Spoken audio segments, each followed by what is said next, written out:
Hello అండి Rahul hi గారు. అండి.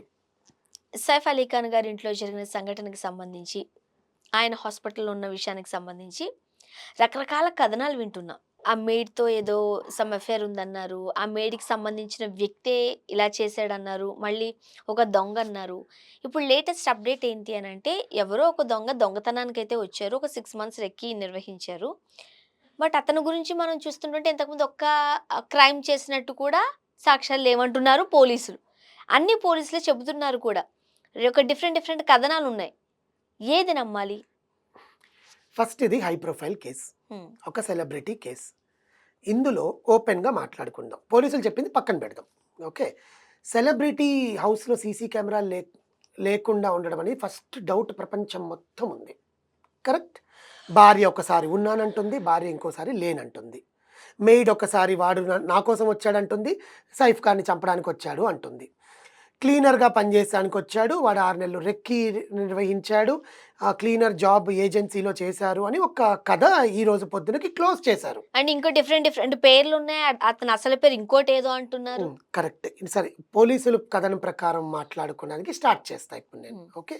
పోలీసులు చెప్పిందేంది ఈ కేస్ క్లోజ్ అయింది. సైఫ్ గారి అసలు సైఫ్ గారి ఆరోగ్యం ఎలా ఉందో ఇంతవరకు బయట పెట్టలేదనుకోండి. అది వేరే విషయం.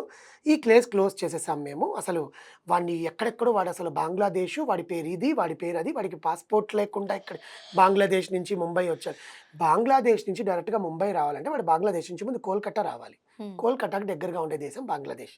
బంగ్లాదేశ్ నుంచి కోల్‌కట్టాకి రవాణా సౌకర్యాలు ఉంటాయి. దానికి పాస్‌పోర్ట్‌లు అవసరం లేదు. ఆన్ అరైవల్ ఉంటాయన్నమాట. వీసా హ్మ్. ఉంటాయి కదా! ఏదోటి పని పరంగానో, దేని పరంగానో వాడు రావాలి. అంటే బై బస్సా? లేకపోతే బై ఒక రకంగా సముద్ర ప్రయాణమా? అలాంటివి ఉంటాయి. ఎందుకంటే నేను అంత పరిశీలన నాకు తెలీదు కానీ. హ్మ్. బట్ వాళ్ళకిక్కడ వలస వచ్చి ఇక్కడ because most of the prostitutes bring from Bangladesh to do the business in Kolkata. Kolkata.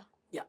మనకు ముంబైలో ఆర్ ఢిల్లీలో ఉండే కతియావాడి ఆర్ ఆహ్, హీరా మండి లాంటివి ఉంటాయో అలాంటిది కోల్‌కతాలో the big place for the prostitution. అక్కడది వృత్తి. పడుపు వృత్తి అనేది రాజుల కాలం నుంచి ఉండేదన్నమాట. మనం చూసాం కదా ఇంతకుముందు ఒక హ్మ్. వెబ్ సీరీస్‌లో గూడా. అది బంగ్లాదేశ్ నుంచి తీసుకొచ్చి చేస్తారు. అలాంటి వాళ్ళకి రాకపోకలుండేవి తెలుసుకోవచ్చు గాబట్టి, ఒకవేళ వీడు నిజంగా బంగ్లాదేశీయుడు అయ్యుంటే వాడు అక్కడి నుంచి ఇక్కడికి రచ్చి, ఇక్కడి నుంచి ముంబైకో ఏదో పొట్టకూటి కోసం ఏదో చేయాలి. సరే చేశాడు, ముంబైకెళ్తాడు అనుకుందాం. ముంబైకొచ్చి వాడేమనుకున్నాడు, వాడికి డబ్బు కావాలి. ఏదైనా పెద్ద సెలబ్రిటీస్ ఇంట్లో దొంగతనం చేయాలని అనుకునేసాడంట. అనుకోని ముంబైకొచ్చాడంట వాడు. సరే ఫైన్ అలాగే అనుకుందాం అనుకోని వచ్చాడు. వచ్చిన తర్వాత ఒక ఏజెన్సీ ఇప్పుడు మన సెక్యూరిటీ గార్డ్స్‌కి ఒక ఏజెన్సీ ఎట్లుంటుందో, ఒక కార్పొరేట్ ఆఫీసర్స్‌కి, అలాగే క్లీనర్స్‌కి, వాచ్‌మెన్‌కి, మెయిడ్స్‌కి అలా ముంబైలో ఏజెన్సీస్ ఉంటాయి. మన హైదరాబాద్‌లో ఇప్పుడిప్పుడు స్టార్ట్ అయినాయి. ఉంది మన ఆ! హైదరాబాద్‌లో కూడా కానీ ఉన్నాయి. ముంబైలో ఎక్కువ. అవును. ఎక్కువ. ఇప్పుడు పెద్ద పెద్ద వాళ్ళ ఇళ్లల్లో సెక్యూరిటీ గార్డ్స్ అంటే త్రూ ఏజెన్సీసే వస్తారు. అవును. మనం మాట్లాడుకొని ఏం రారు. అవును. సో, అలాంటి ఏజెన్సీలో వీడేదో చేరాడంట. సరే చేరిన తర్వాత అసలు నాకది సైఫిల్లే తెలీదు అని మాట్లాడుతున్నాడంట వాడు ఫస్ట్ ఆఫ్ ఆల్.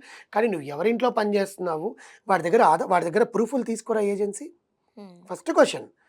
ఇప్పుడు ఏజెన్సీలో నువ్వు చేరావంటే బాబు ఎక్కడి నుంచొచ్చావు? నీ పాస్‌పోర్ట్ ఏంటి? లేకపోతే నీ ఆధార్ కార్డ్ ఏంటి? నీ అడ్రెస్ ఏంటి? ఎందుకంటే నువ్వు పంపించేది ఒక హై సెలబ్రిటీ ఇంటికి. వాడు ముక్కు ముఖం తెలియకుండా నేనొచ్చి జాయిన్ అయిపోతానంటే నువ్వు సంతకాలు పెట్టిచ్చేసుకొని నీకు నెలకింత జీతం ఇస్తాం పో అని చెప్పి పంపించంగా.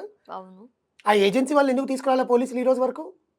ఏ ఏజెన్సీ ద్వారా వాడొచ్చి పట్టుకున్నాడు. వాడిని పట్టుకున్నామంటున్నారే కానీ, ఆ ఏజెన్సీని పిలిపించాలి ముందు. వీడెక్కడ దొరికాడు నీకు? వీడిని నువ్వు కరెక్ట్‌గా సైఫ్ అలీ ఖాన్ ఇంట్లో ఎందుకు పెట్టావు? సైఫ్ అలీ ఖాన్ గారు ఎప్పుడు నిన్ను వాళ్ళేం చెప్తున్నారు? మెయిడ్ కోరిందంట క్లీనర్ కావాలని. మెయిడ్ ఏజెన్సీని కాంటాక్ట్ అవ్వడం ఏంటి? హ్మ్. పోలీసులు చెప్పడం ప్రకారము ఆ ఇంట్లో ఉండే వంట మనిషో, మా ఇంటికి క్లీనర్ కావాలని ఏజెన్సీని అడిగిందంట. ఏజెన్సీ వాడు క్లీనర్‌ని వీళ్ళింటికి పంపిస్తే చూసుకున్నాడంట ఇంట్లో ఎక్కడెక్కడ ఏమేముంటాయి, ఎక్కడెక్కడ ఏమేముంటాయని. హ్మ్. అంటే ఇంట్లో నీకొక క్లీనర్ వస్తున్నట్టు నీకు సైఫ్ అలీ ఖాన్‌కి తెలీదా? కరీనా కపూర్ ఖాన్‌కి తెలీదా? ఇంట్లో సెక్యూరిటీ గార్డ్‌కి తెలీదా? బయట స్కానర్స్ ఉంటాయిగా. వాడు పలానా వాడు వస్తున్నాడంటే కింద చీట్ రాయాలి. వాడు ఏ డేట్‌కొచ్చాడు, ఏంటి అవును. అని అన్నీ రాయాలిగా. అసలు వాడెవడు? నువ్వు ఇప్పుడు నా ఇంట్లో నేను డ్రైవర్‌ని పెట్టుకుంటున్నా కూడా నేను వాడి ఆధార్ కార్డు, వాడి పుట్టుపూర్వోత్తరాలు, వాడి ఇల్లు ఎక్కడ అనేది చూపియమంటాను. నీ ఇల్లు చూపి, నీ పేరెంట్స్‌ని చూపి, నువ్వేం చేస్తారని. ఇవన్నీ కనుక్కోకుండా ఒక హై ప్రొఫైల్ ఇంటికి ఏజెన్సీ పంపించిందంటే అది ఎంతవరకు నమ్మకం అని ఆలోచించండి. మీరే ఆలోచించండి. హ్మ్. సరే ఏజెన్సీని ఇప్పుడు నిన్న వాళ్ళు చెప్పిన ప్రకారం ఏంటి? ఇతను పట్టుకున్నాడు, ఇతను ఇట్లా చేశాడు, ఇతను క్లీనర్‌గా జాయిన్ అవ్వాలనుకున్నాడు. ఆయా ఎంక్వైరీ చేసింది. మేము వాడిని పంపించాము. ముందు రోజు వెళ్ళి ఆడన్నీ చూసుకున్నాడు. పక్క రోజు వచ్చి ఆయా మీద దాడి చేయడానికి ట్రై చేశాడు. ₹1,00,00,000 కావాలి అని చెప్పి. సైఫ్ అలీ ఖాన్ వచ్చి కాపాడడంలో వాడికి అన్ని గిగ్జిట్లు అన్నీ తెలుసు కాబట్టి వాడిని పొడి చేసి వెళ్ళిపోయాడని చెప్పేస్తున్నారు. కదా! వాడొచ్చింది రికార్డ్ లేదు. వాడి పోయింది రికార్డ్ లేదు. వాడి ఫేస్ ఎలా ఉంటదో ఎవడికి తెలీదు. ఎవరినో తీసుకొచ్చారు. వాడికి ఇంత డబ్బులు ఇస్తానని ఉంటారో, వాళ్ళ ఫ్యామిలీకి డబ్బులు ఇస్తానని ఉంటారో, ఆ ప్రొఫైల్ వల్ల నాకు తెలీదు. పోలీసులు ఈ కేస్‌ని క్లోజ్ చేసేసారు. ఆహా! అసలు డబ్బులిచ్చి తీసుకురావాల్సినంత అవసరం ఏముంది? నేను అదే చెప్తున్నాను కదా! Something they are hiding. ఇంటి గుట్టు బయటకెళ్ళకూడదు కదా! మీకు అర్థమైందా? వాడిని పొడిచినోడు సమ్ ఎక్స్ అయ్యుంటాడు. వాడిని వీళ్ళు బ్యాక్ డోర్‌లో ఏం చేసుకుంటారో తర్వాత విషయం అది. మీకు అర్థమైతుందా? నిన్న నేను అర్థమవుతుంది. మాట్లాడిన ప్రకారమే చెప్తున్నా నేను. ఆ ఇంట్లో జరిగిన సన్నివేశం బయటికి రాకూడదు. మిగతా సెలబ్రిటీస్ ప్రెషర్ ఎక్కువవుతోంది. ఆయన ఈ కేసులే నువ్వు సాల్వ్ చేయలేకపోతున్నావు బాంద్రాలో. ఇంకా మా ఇంట్లో ఇంకేమైనా జరిగితే నువ్వేం సాల్వ్ అవుతావు అని పోలీస్ డిపార్ట్మెంట్ మీద దుమ్మెత్తి పోస్తున్నారు. వీటన్నిటికి ఒక ఆన్సర్ కావాలి. నిజంగా అతనే నిందితుడైతే నిజంగా హ్మ్. అతనే నిందితుడైతే ఇప్పుడు ఈ ఏజెన్సీ వాళ్ళని కూడా ఎంక్వైరీ చేయాలి. వాళ్ళని కూడా అరెస్ట్ చేయాలి. వాళ్ళకి తెలియకుండా వీడిని ఎట్లా పెడతావు? అరెస్ట్ విషయం పక్కన పెట్టండి. వాళ్ళని నోటీసులు ఇచ్చి ఇంట్రోగేషన్ చేయాలి. వీడేం చెప్తున్నాడో తెలుసా? ఇప్పుడు కోర్టు ముందు హాజరుపరిచేస్తున్నామండి. పరిచేశాక మళ్ళీ వాడిని మేము ఆహ్, దాన్నేమంటారు ఇంట్రోగేషన్‌కి పిలుస్తాము. కస్టడీకి కస్టడీ. తీసుకుంటారు. కస్టడీకి ఎంతనండి? కోర్ట్ కస్టడీకి మహా అయితే 1 వీక్ ఇస్తది. 1 వీక్ కన్నా ఎక్కువ ఇవ్వదు కస్టడీ. హ్మ్. వాడిని తాకడం లేదు, కొట్టడానికి లేదు, ఏమీ లేదు పోలీసులు. వాడి మీద చెయ్యడానికి లేదు కస్టడీకొచ్చినప్పుడు. కూర్చోవాలి. వాడు మళ్ళీ ఏమడిగితే వాడు సమాధానం రాయాలి. చెప్పేసి పంపించేస్తారు. తిండి పెడతాడు 3 పూట్ల. హ్మ్. సైఫ్ అలీ ఖాన్‌కి అయిన గాయాలు బయటకొస్తాయా? వీడికి తగులుతాయా? ఏ కారణంగా అంత ధైర్యంగా హై ప్రొఫైల్ కేస్ క్లోజ్ చేశారు?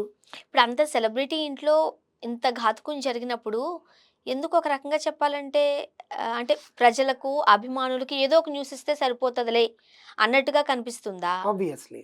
అయితే నిజంగానే యాక్షన్ తీసుకునేలాగా పోలీసులున్నారా? యాక్షన్ తీసుకున్నారుగా వాడిని కోర్ట్‌కి సబ్మిట్ చేశారు. వాడిని తీసుకెళ్ళి జైలుకి పెట్టారు. ఏ అటెంప్ట్ మర్డర్ కేసు అదేంటి దొంగ 350 357 ఏదో ఏస్తారు దొంగది. తర్వాత అటెంప్ట్ మర్డర్ కేసు కింద 307 ఏదో ఏస్తారు. Attempt murder case. 2 నెలల దాకా బెయిల్ రాదు. 2 నెలల తర్వాత బెయిల్ వస్తది. వాడొచ్చి హ్యాపీగా తిరుగుతాడు. Case close. దానికి సైఫ్ కావచ్చు, అయితే వాళ్ళ కుటుంబ సభ్యులు కావచ్చు ఎట్లా ఒప్పుకుంటున్నారు? అసలు వాళ్ళ కుటుంబ సభ్యులు ఇంతవరకు వాడితో మాట్లాడలేదు కదా! హా! కేస్ క్లోజ్ అయిపోయింది. హ్యాపీ. ఆయన కోలుకోవాలని వాళ్ళ వాళ్ళ కుటుంబ సభ్యులు ఆ టెన్షన్‌లో ఉన్నారు. అదే అనుకుందాం మనం. బట్ ఇక్కడ నా పాయింట్ ఏంటంటే ఇంత ఈజీగా it's like cake walk. How? అది నా పాయింట్. అసలు అంత ఫేస్ కూడా గుర్తించని దుండగుడిని నువ్వు ఎక్కడెక్కడో ఎట్లా పట్టుకున్నావు అనేది నా పాయింట్. నాకసలు అర్థం కావట్లా అది. అంటే వాళ్ళేమైనా విజువల్స్ చూపిచ్చారా? వీడిట్లా వెళ్ళాడు. వీడిక్కడి నుంచి లోపలికెళ్ళాడు. ఇప్పుడు సెక్యూరిటీ గార్డ్ దగ్గర కెమెరాస్ ఉంటాయిగా. కదా వాడు మరి. క్లీనర్‌గా వస్తున్నప్పుడు వాడి ఫేస్ అయినా క్లీనర్‌గా పైకెళ్ళాలి గదా! ఏదో ఒక కెమెరా ఎక్కడో ఒక కార్నర్‌లోది పని చేయట్లేదు అంటే ఖచ్చితంగా. అనుకోవచ్చు గానీ, కింద నుంచి పై వరకు పని ఇక్కడ చేయట్లేదా? ఇంకొకటేంటంటే వాడు క్లీనర్‌గా వెళ్ళుండొచ్చేమో! కానీ వాడే చేయాలని రూల్ లేదుగా. కదా మరి. ఇప్పుడు పోలీసులు ఆధారాలు చూపించేటప్పుడు వీడినెట్లా పట్టుకున్నారనే దానికి వాళ్ళు చార్ట్ షీట్ ఆ ఇవ్వాలి. మెయిడ్ గుర్తుపట్టారా ఇతనే అని? అయ్యో! అందరూ అసలు హై డ్రామా అసలు ఎంత బాగా యాక్ట్ చేస్తున్నారంటే అంత బాగా యాక్ట్ చేస్తున్నారు. నా ఉద్దేశం ప్రకారం. ముందు రోజు వాళ్ళ ఇంటికి ఒక మనిషి ఎళ్ళాడండి. ఆ మనిషి ఏదో ఏజెన్సీ ద్వారా వచ్చాడు. హ్మ్. ఆ మనిషి నిజంగానే బంగ్లాదేశ్ నుంచి ఇక్కడికి వలసొచ్చాడు. ఏజెన్సీలో వర్క్ కోసం వెళ్ళాడు. ఆ మనిషికి డబ్బు కావాలి. ఆ మనిషి లోపలికెళ్ళాడు. అది సీసీ కెమెరాలో రికార్డ్ అయింది. పక్కన ప్రెషర్ డిపార్ట్మెంట్ నుంచి, డీజీపీ నుంచి, కమిషనర్ నుంచి, సీఎం దగ్గర నుంచి మొత్తం సైఫ్ అలీ ఖాన్ మీద ఇట్లా అయింది. ఇంతవరకు సాల్వ్ చేయట్లేదు. ఆయన్నెవరినో దింపారు. నాయక్కో ఎవరో. ఏమనుకున్నారు? ఓకే. వాడు ఎట్లాగో దొరకడు. సీసీ కెమెరాలు లేవు. సరే ఉన్న సీసీ కెమెరాలు వీడెళ్ళాడు గదా! వీడిని కూర్చోబెట్టి మాట్లాడదాం. సీసీ కెమెరాలు లేకపోవడం ఏంటసలు? అసలు మెయిన్ ఈ కేస్‌కి మెయిన్ డౌట్ అది. లేకుండా ఏం లేవు. ఉంటాయి. అదే ఏదో హైడ్ చెప్తున్నాను. అదే చేస్తున్నారేమో. చెప్తున్నా. వాళ్ళేదో హైడ్ చేయడానికి వీడికి డబ్బవసరమండి ఎళ్ళిన అతనికి. హ్మ్. వీడితో మాట్లాడుంటారు. "ఒరేయ్! నీకింత ముట్ట చెప్పేస్తాము. నువ్వు 3 నెలలు జైల్‌లో ఉండు. ఓకే. నీ ఫ్యామిలీనంతా మేము చూసుకుంటామని" ఏదో బయట అగ్రీమెంట్ అయితే జరిగుంటుంది. లేకపోతే అంత ఈజీగా వాడొచ్చి తలదించుకొని ఏం మాట్లాడకుండా ఉంటాడా? మళ్ళీ ఒక్క క్రిమినల్ కోడ్ ఆ! కేస్ కూడా లేదట. సరే నిజంగా ఇంకా అద్భుతమైన విషయం ఏంటంటే, నిజంగా వాడు మర్డర్ చేసేవాడే దొంగతనం అయితే వాడికి ముందు 10 కేసులుండాలి. ఫస్ట్ టైమ్ దొంగతనానికొచ్చి కత్తితో కత కత కత పొడి చేసి ఎళ్ళిపోతాడా? పడవలేరు కదా! నెవర్ కదా! So, there is something hidden truth in this. అలాంటి బాలీవుడ్‌లో చాలా జరుగుతున్నాయి. చాలా క్లోజ్ ఇప్పుడు 'సల్మాన్ ఖాన్' గారి విషయంలోనే కోర్టే ఇంతవరకు ఏ సంచలన నిర్ణయం ఇవ్వకుండా తోసుకుంటూ వస్తోంది జింకల్ని మన అవును. నేషనల్ కృష్ణ యానిమల్‌ని జింకల్. చేసినందుకు. సో, ఇలాంటివన్నీ వాళ్ళకి జుజుబీ కేసెస్ అండి. హ్మ్. బట్ ఏదేమైనా ఇలాంటివి నిజంగా జరగకుండా సెలబ్రిటీస్ కూడా కొంచెం జాగ్రత్త పడాలి. సెక్యూరిటీని పెంచుకోవాలి. ఆయన హెల్త్ కోలుకొని మళ్ళీ సినిమాల్లో యాక్ట్ చేయాలని మనం కోరుకుంటాం. Thank you so much. Thank you.